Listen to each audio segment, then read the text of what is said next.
Bien-aimés, chers frères et chères sœurs en Christ, l'enlèvement est imminent. C'est le sujet que je voudrais partager avec vous aujourd'hui. De l'imminence de l'enlèvement, je voudrais d'abord vous dire un mot. Et ce mot est la nécessité d'oublier, je dis bien la nécessité d'oublier le temps et de nous mettre au travail. Parce que le Christ nous appelle au combat. Nous avons besoin de combattre contre l'ennemi. Cet ennemi est en nous-mêmes comme péché et contre nous comme puissance des ténèbres et ses démons.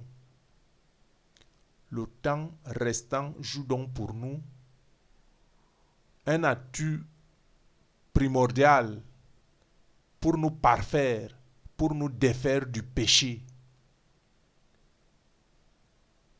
Parce que qu'est-ce qui dit que si Jésus vient tout de suite, nous serons enlevés?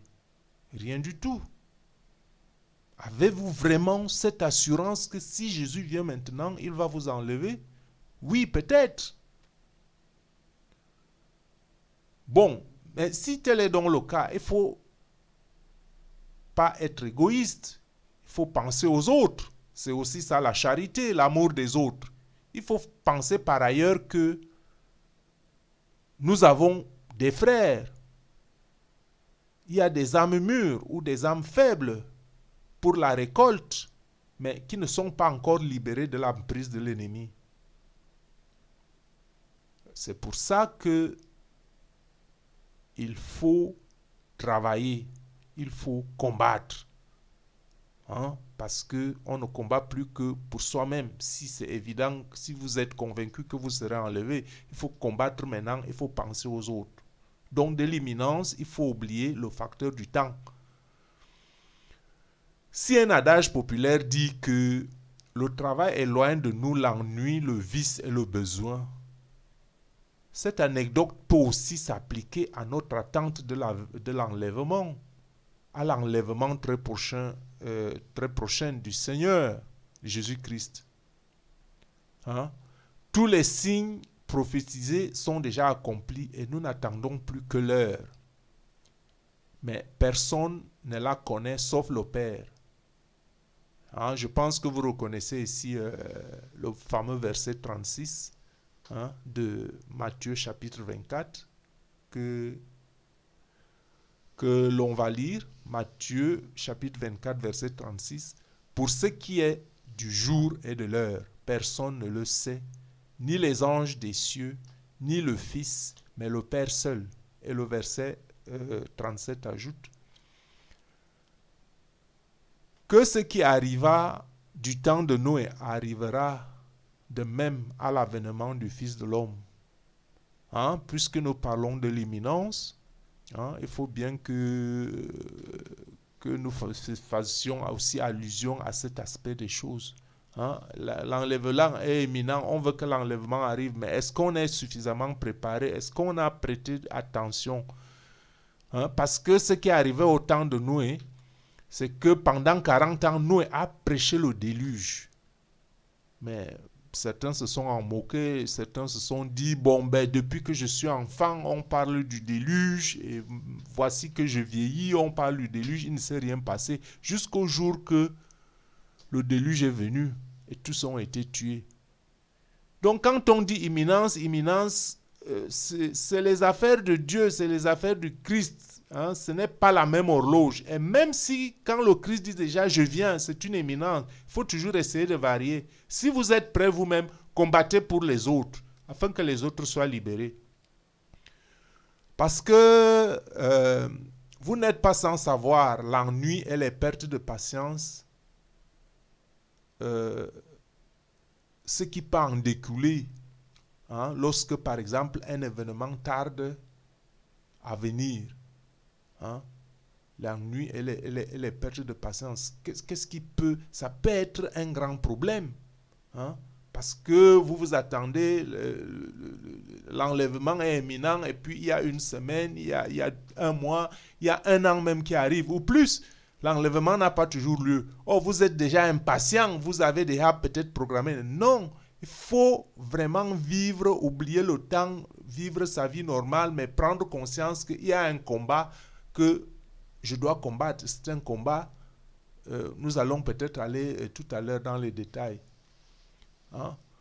Donc, cet ennui-là et cette perte de patience sont encore beaucoup plus accrues, surtout quand on ne s'affaire pas. Hein? Et cette impatience, hein, qui a été déjà dans le passé le piège de bien tant de beaucoup de croyants, tant sur le plan spirituel, mental ou même physique. Hein? L'impatience peut pousser au bord du gouffre. Hein? Et pensez encore, et surtout que si Jésus venait tout de suite, hein, que vous trouvera-t-il en train de faire? Quand on dit imminence, il faut donc voir toutes ces choses. Imminence, bon, ok, imminence, mais qu'est-ce que je fais maintenant? Qu'est-ce qu'il faut changer? Faut-il changer le cap? Faut-il continuer le même cap en essayant d'accélérer un peu plus? Hein? Donc, quand je dis imminence ici, je voudrais juste vous appeler à agir. Hein? Agissez. Ne renvoyez plus rien à demain. Agissez ici et maintenant. Hein? Je le dis comme encouragement. Hein? Il ne faut pas que certains me comprennent mal. Je le dis comme encouragement. Hein? Je le dis comme l'heure à laquelle il faut se réveiller. L'heure du réveil a sonné. Hein? Parce que le Dieu est un Dieu agissant et présent. Hein? Pas un Dieu éloigné que nous ont présenté beaucoup d'églises. Hein? Hein? De quoi aurez-vous peur? De quoi aurons-nous peur quand le Christ est avec nous? Quand le Christ lui-même nous invite à prendre l'autorité, à renverser l'oppression, c'est le moment. N'attendez pas que le royaume vienne du ciel, tombe directement sur nous. Il faut même qu'on commence à le sentir maintenant de manière individuelle. Si vous croyez vraiment en Jésus, Jésus nous dit, prenez l'autorité, renversez l'oppression. On doit commencer à le ressentir. N'ayez plus peur d'aller devant les nations, proclamer ma parole. C'est le temps d'assiéger la ville et de donner le coup d'assaut. Parce que le Christ nous donne ce pouvoir. Il met déjà le pouvoir dès maintenant, le pouvoir de l'ennemi sous nos pieds. Forgeons-nous les moyens. Hein? Pour parler de forger les moyens, je vais vous raconter un peu une histoire biblique. Hein? En vous posant cette question, savez-vous comment David est devenu roi? Pouvez-vous vous imaginer un berger qui devient roi sans l'option divine? En tout cas, je vous invite à lire la montée au trône de David. C'est dans 1 Samuel chapitre 16 à 2 Samuel chapitre 5. Chers frères et sœurs, je vous rappelle cet épisode de la Bible, de la montée au trône du roi David, pour nous faire prendre conscience que Dieu aime voir le mérite, même quand il nous donne son onction. Parce que à travers le mérite, Dieu démontre la force, la puissance de son bras. Alors, quoi d'étonnant que Jésus nous invite au combat? Hein? Parce que ce n'est pas que même quand on dit qu'il est victorieux, ce n'est pas que la victoire. Quand on dit la victoire c'est après un combat. Hein? On a déjà un peu développé ce sujet-là sur notre vidéo sur l'enlèvement. Hein? Le thème de cette vidéo-là, c'est la bataille ultime pour la délivrance. Vous pouvez toujours la regarder. L'enlèvement, la bataille ultime pour la délivrance. Alors, Jésus dit clairement qu'il a besoin de nos sacrifices en termes de jeûne, en termes de prière, en termes d'actes d'amour, afin que nous soyons habiles, nous ses ouailles, à manipuler l'épée de notre esprit. Et c'est d'ailleurs que je dois le dire, le meilleur moyen est la façon la plus payante, l'activité la plus payante que nous pouvons entreprendre maintenant avant son avènement. mettre le restant du temps au service de Dieu. Vous me demanderez comment? Bien sûr, en comblant notre temps par l'activité spirituelle. Cela raccourcit les délais d'attente parce que nous sommes occupés et constitue une chance d'agrandir notre récompense au ciel, en dépit du fait même que de nous assurer l'enlèvement. Parce que Jésus dit, ceux qui travaillent pour moi, ils auront une récompense. La récompense sera même au-delà de vos rêves les plus fous, nous rassure Jésus dans différents messages. Bon, revenons un peu brièvement sur 1 Samuel 16 à 2 Samuel 5. L'ascension du roi David, qui ne s'est pas faite d'un coup, vous le savez. Elle s'est faite, disons, un peu en 2 étapes. Elle a d'abord eu lieu secrètement, comme en 1 Samuel chapitre 16, verset 13 que nous lisons. Samuel prit la corne d'huile et loignit ici c'est David, au milieu de ses frères. Alors l'Esprit de l'Éternel saisit David. À partir de ce moment-là et dans la suite, Samuel se leva et s'en retourna. Samuel, vous le connaissez, c'est le prophète Samuel, et s'en retourna à Rama. Bon, la deuxième onction du roi David maintenant a été une onction publique. Non? C'était publiquement, comme en 2 Samuel chapitre 2 verset 4, où il est dit que les hommes de Juda vinrent, et là, ils joignirent David pour roi sur la maison de Juda. Alors, nous allons lire ces 2 versets. Ne pensez surtout pas que cela s'est passé simplement pour David de devenir roi entre 2 onctions, le deuxième roi d'Israël. Bien que Dieu l'ait choisi, ça n'a pas été facile. Comme le dit en Psaume 78, 70, pour montrer que c'est Dieu qui l'a choisi. Psaume 78, 70. Il choisit David, son serviteur, et il le tira des bergeries. Ça, c'est pour attester que c'est un psaume qui atteste, ce psaume atteste que c'est Dieu qui a choisi David. Tout comme en ce choix, nous le lisons en 1 Samuel 16, verset 12.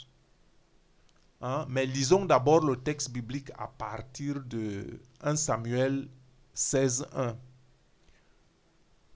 1 Samuel 16, 1, verset 1. L'Éternel dit à Samuel, « Quand cesseras-tu de pleurer sur Saül? Je l'ai rejeté, afin qu'il ne règne plus sur Israël. Remplis ta corne d'huile et va, je t'enverrai chez Isaïe, Bethléemite, car j'ai vu parmi ses fils celui que je désire pour roi. » Au verset 2 de 1 Samuel 16, Samuel dit, « Comment irai-je? Saül l'apprendra et il me tuera. » Et l'Éternel dit, « Tu amèneras avec toi une génisse et tu diras, je viens pour offrir un sacrifice à l'Éternel. » Eh bien, vous me direz là que c'est une ruse. Bien sûr, ce n'est pas la ruse, c'est de la sagesse. Parce que Saül était roi, et puis maintenant, par son inconduite, l'Éternel le rejette, et l'Éternel avait en vue, en visier, un autre, et c'était David. Il fallait donc oindre David. Mais Samuel, lui, il était l'apôtre, il a eu peur. C'est normal, la peur. Il ne faut pas penser que quand Dieu est avec vous, c'est la peur.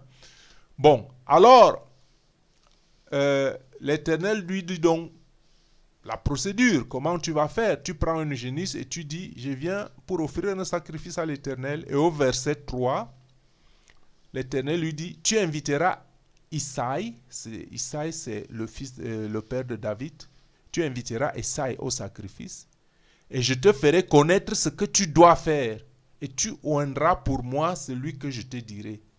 Au verset 4, Samuel fit ce que l'Éternel avait dit, et il alla à Bethléem.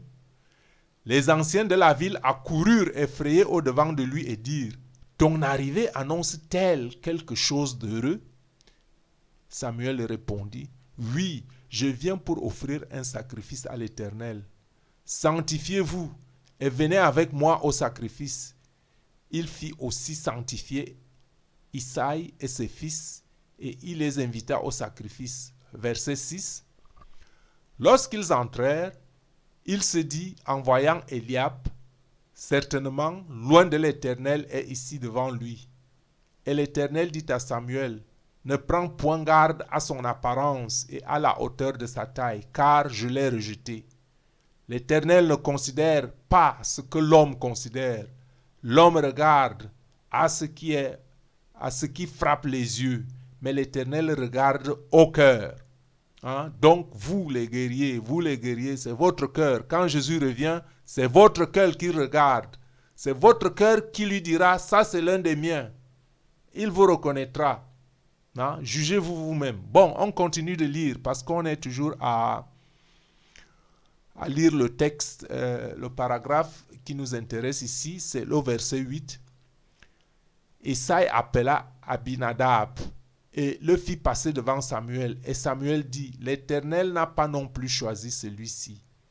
Isaïe fit passer Shama, c'est ses fils. Isaïe c'est le père et c'est ses fils. Et Samuel dit: l'Éternel n'a pas non plus choisi celui-ci. Isaïe fit passer ses 7 fils devant Samuel, et Samuel dit à Isaïe: l'Éternel n'a choisi aucun d'eux. Au verset 11, puis Samuel dit à Isaïe: sont cela tous tes fils? Et il répondit: il reste encore le plus jeune, mais il fait paître les brebis. Alors Samuel dit à Isaïe: envoie le chercher, car nous ne nous placerons pas avant qu'il ne soit venu ici. Au verset 12, Isaïe l'envoya chercher. Or, il était blond, avec de beaux yeux et une belle figure. L'Éternel dit à Samuel: lève-toi, oins-le, car c'est lui. Vous voyez, ce texte dit en détail que David est devenu roi parce que Dieu l'a choisi. Dieu l'a choisi. Ça, c'était important que nous lisions ce texte parce que on va voir par la suite que malgré que Dieu ait choisi David, ça n'a pas été facile pour David. Dieu n'a pas dit: tu es roi, et puis David s'est levé, il s'est assis au trône, il est roi. Il faut garder ça en arrière-pensée. C'est pour ça que je vous fais lire ce texte, que si vous êtes choisis comme les élus du Christ, si vous faites partie de l'enlèvement, il ne faut pas vous asseoir, croiser les pieds et dire que je suis élu de Christ, il vient m'enlever. Non, il faut travailler. Il faut travailler. Il faut travailler pour soi, il faut travailler pour les autres, il faut travailler pour le Christ. Il faut lutter. Parce que même quand Dieu vous oint, il faut lutter. Chers frères et sœurs, bien-aimés dans le Seigneur, notre thème est toujours et reste l'imminence de l'enlèvement. Mais disons que je voudrais nous préparer à ne pas nous leurrer dans la facilité. Voyez, David choisi par Dieu est préposé roi d'Israël. Il est même oint sur instruction divine, comme nous venions de lire du prophète Samuel. David a dû passer des moments difficiles. Il a dû fuir à Nob et à Gad. Et ça, on peut le lire en 1 Samuel 21, 11. David a même dû se cacher dans la grotte d'Adulam. Ça, on peut le lire en 1 Samuel 22, 1 à 5. Et je vous invite même à lire 1 Samuel 22. Au verset 1, David partit de là et se sauva dans la grotte d'Adulam. Ses frères et toute sa famille l'apprirent et ils descendirent vers lui. Au verset 2, tous ceux qui se trouvaient dans la détresse, il y avait les gens qui se trouvaient dans la détresse, qui avaient les dettes ou qui étaient mécontents du règne de Saül, qui était le premier roi d'Israël, se rassemblèrent autour de David. Et il devint alors leur chef. C'est-à-dire que David est d'abord devenu le chef d'une certaine minorité. Il a fui lui-même. Deuxièmement, ceux qui étaient mécontents du règne de Saül se sont joints à lui et puis sa famille. Il est devenu donc d'abord en petit. Même quand Dieu vous donne, vous commencez à lutter, à obtenir les petites choses. Et on va voir comment le reste vient. Donc il est devenu leur chef. Ce furent environ 400 hommes qui se joignirent à lui. Et au verset 3 de là, David se rendit à Mitzpé, dans le pays de Moab. Il dit au roi de Moab, permets donc à mon père et à ma mère de se retirer chez vous jusqu'à ce que je sache ce que Dieu fera de moi. Il a été oint. Ce n'est pas qu'il n'a pas confiance en Dieu, mais il y a toujours un temps nécessaire pour que certaines choses se réalisent. Tout comme il y a un temps nécessaire pour que l'enlèvement se réalise. Il ne faut pas se précipiter. Il ne sait pas se précipiter. Il a dit au roi, ici dans ta forteresse, mon père et ma mère. Donc, au verset 4, il est conduit vers le roi de Moab et ils restèrent avec lui tout le temps que David fut dans sa forteresse. Le prophète Gad dit à David, ne reste pas dans la forteresse, va-t'en et retourne sur le territoire de Juda. David s'en alla et se rendit dans la forêt de Héret. Bon, chers frères et sœurs, je vous ai invité à lire ces passages bibliques pour un ajustement de notre pensée et surtout un ajustement de notre arsenal pour donner l'assaut spirituel, même si nous savons que nous sommes victorieux avec le Christ. Nous devons nous assurer cette victoire avec lui. Armons-nous des armes sophistiquées et high-tech spirituelles en évitant des pertes de temps et les dangers de l'ennemi qui guettent pour nous apprivoiser si nous nous éloignons de Jésus. Notre assurance reste donc dans le combat que nous menons aux côtés de Jésus. Parce que si David était resté dans la forteresse du roi de Moab et ne s'en était pas retourné sur le territoire de Juda, comment aurait-il suivi le chemin tracé par l'Éternel? L'Éternel a tracé un chemin et il fallait que ces œuvres, il fallait que ces événements se déroulent. Alors, frères et sœurs, ne pensez surtout pas que quand je parle de combattre auprès de Jésus avec des armes sophistiquées et high-tech, des armes spirituelles, cela enlève notre condition d'homme. Non, cela n'enlève pas notre condition d'homme. Au contraire, cette dépendance de Dieu nous donne seulement l'opportunité de magnifier la grâce de Dieu à l'œuvre dans notre faiblesse. Comprenez bien ce que je dis.